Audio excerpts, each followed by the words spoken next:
Nin y Cranc Ninja. Roedd Nin wedi treulio yr rhan fwyaf o'i phlentyndod ar y graig sanctaidd yn dysgu'r grefft o fod yn gyfrwys, cyflym a pherglus, fel Cranc Ninja. Crancws Heglogws oedd ei hathro, ac roedd o'n granc doeth ac anwyl. Roedd o wedi bod fel taid iddi, ac wedi ei magu'n Cranc Heglog cryf a dawr. Nin, sibrydodd Crancws Heglogws un dydd. Roedd o wastad yn sibrwd siarad. Roedd ti wedi dod i oed pwysig. Mae'n amser i ti fynd allan i'r môr mawr. Be? Ond allai ddim gadael y graig sanctaidd?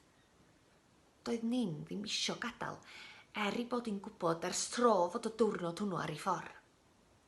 Mi fyddi di'n dod yn ôl rhyw ddydd i gymryd fy lle i arwain y crancod bach, ond am rwan, mae'n amser i ti fynd i gasglu profiadau a helpu'r creaduriaid sydd angen di.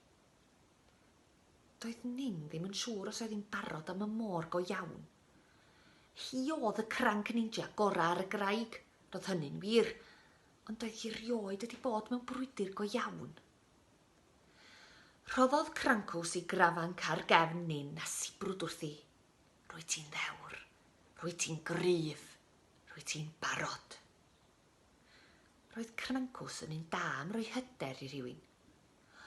Ond cyn y gallai Nin ddiolch iddo, daeth llaw fawr o'r tonnau uwchben a chydio yn Crancws. Roedd person wedi gafael ynddo, person! Allai Crancws wneud dim, ond ymatebodd Nin yn gyflym gyda symudiadau ninja chwym. Wap, clatch, aw! 3 symudiad a ffinsiad cas i'r law fawr.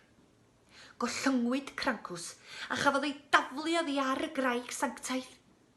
Crancws! Bloeddiodd Nin ar ei ôl, ond roedd hi'n rhy hwyr. Roedd llif tandwr cryf wedi ei sgibo i ffwrdd. Doedd gan Nin ddim amser i feddwl. Roedd yn rhaid achub Crancws.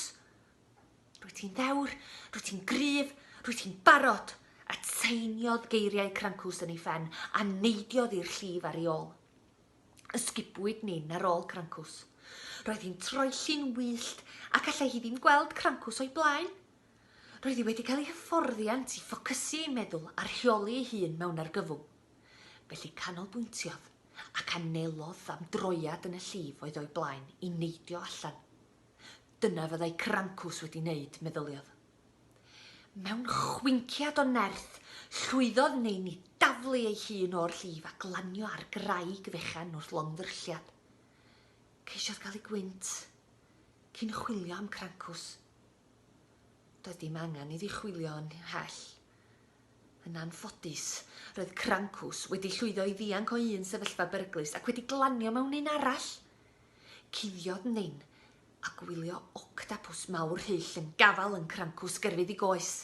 Wel, dyma sypreis arbennig. Yr enwog Crancws Heglogws wedi glanio o'r nefoedd, meddai Oswyn yr Octopws drwg. Gwych, fe gei di Crancws yn hyfforddi ni i fod yn octa ninjas, meddai Octopws bach arall ei lygaid yn disgleirio. Nofiodd y ddau i ffwrdd gan lusgo Crancws gyda nhw yn torri i galon. O na, roedd hyn yn drychineb, meddyliodd Nin. Os oedd Oswyn yr Octopws am orfodi Crancws i'w dysgu nhw i fod yn octa ninjas, roedd byd creaduriaid y môr am fod mewn traffarth mawr. Hen greadur y milain oedd eisiau prioli gwely'r môr oedd Oswyn, ac roedd angen i rhywun ei stopio. Roedd angen rhywun i achub Crancws Heglogws. Culhaodd yn Nin i llygaid. Rydw i'n ddewr, rydw i'n gryf, rydw i'n barod, meddai wrth ei hun, cyn crafangu yn slei a chwym ar ei hôl.